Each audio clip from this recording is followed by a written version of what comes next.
ଗୋଟିଏ ହାତରେ ରାକ୍ଷସର ଜୀବକୁ ଜୋରରେ ଧରିଛନ୍ତି ଏବଂ ଅନ୍ୟ ହାତରେ ଆକ୍ରମଣ କରିବା ପାଇଁ ଗଦା ଉଠାଇଛନ୍ତି। ଏହା ହେଉଛି ସେହି ରାକ୍ଷସ ଯାହାକୁ ଅଟକାଇବା ପାଇଁ ତ୍ରିଦେବଙ୍କୁ ମଧ୍ୟ ମହାଶକ୍ତି ଜଗଦମ୍ବାଙ୍କ ଶରଣାପନ୍ନ ହେବାକୁ ପଡ଼ିଥିଲା।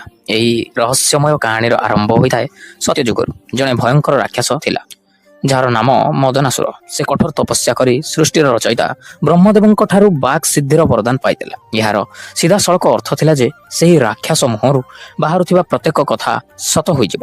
ଏହି ବରଦାନର ଫାଇଦା ଉଠାଇ ସେ ସମଗ୍ର ଦୁନିଆରେ ଧ୍ୱଂସଲୀଳା ରଚିବା ଆରମ୍ଭ କରିଥିଲା। ଯେତେବେଳେ ସମଗ୍ର ସୃଷ୍ଟି ଉପରେ ପ୍ରଳୟର ବିପଦ ମାଡ଼ି ଆସିଲା, ସେତେବେଳେ ଜଗତର ପାଳନକର୍ତ୍ତା ଭଗବାନ ବିଷ୍ଣୁ ତାକୁ ଅଟକାଇବା ପାଇଁ ନିଷ୍ପତ୍ତି ନେଲେ। କିନ୍ତୁ ସେ ସିଧାସଳଖ ଯୁଦ୍ଧ କରିପାରିବେ ନାହିଁ, କାରଣ ରାକ୍ଷସଟି କିଛି ବି କହି କ୍ଷତି ପହଞ୍ଚାଇ ପାରୁଥିଲା। ସେଥିପାଇଁ ଭଗବାନ ବିଷ୍ଣୁ ସୌରାଷ୍ଟ୍ରର ହରିଦ୍ରା ସରୋବର ଅର୍ଥାତ୍ ହଳଦିଆ ପୋଖରୀ କୂଳରେ କଠୋର ତପସ୍ୟା କଲେ। ତାଙ୍କ ଡାକ ଶୁଣି ସେହି ହଳଦିଆ ଜଳରୁ ଏକ ମହାଶକ୍ତି ପ୍ରକଟ ହେଲେ। ହଳଦିଆ ବସ୍ତ୍ର ପରିଧାନ କରି ସୁନା ପରି ଚମକୁଥିବା ମା ବଗଳାମୁଖୀ ସରୋବରରୁ ପ୍ରକଟ ହେବା ମାତ୍ରେ ସିଧା ମଦନାସୁରର ସାମ୍ନାରେ ପହଞ୍ଚିଗଲେ ଏବଂ ଏହା ପୂର୍ବରୁ ଯେ ରାକ୍ଷସ ନିଜ ମୁହଁରୁ କୌଣସି ଅଭିଶାପ ବାହାର କରେ, ମା ତୁରନ୍ତ ଆଗକୁ ବଢ଼ି ତାର ଜୀବକୁ ଜୋରରେ ଧରିନେଲେ, କାରଣ ତାର ସମସ୍ତ ଶକ୍ତି ତାର ଜୀବରେ ହିଁ ଥିଲା।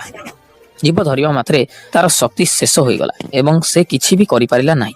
ଯେମିତି ଦେବୀ ତା ଉପରେ ଆକ୍ରମଣ କରିବା ପାଇଁ ନିଜର ଗଦା ଉଠାଇଲେ, ରାକ୍ଷସଟି ମନେ ମନେ ମାଙ୍କୁ କ୍ଷମା ମାଗିଲା।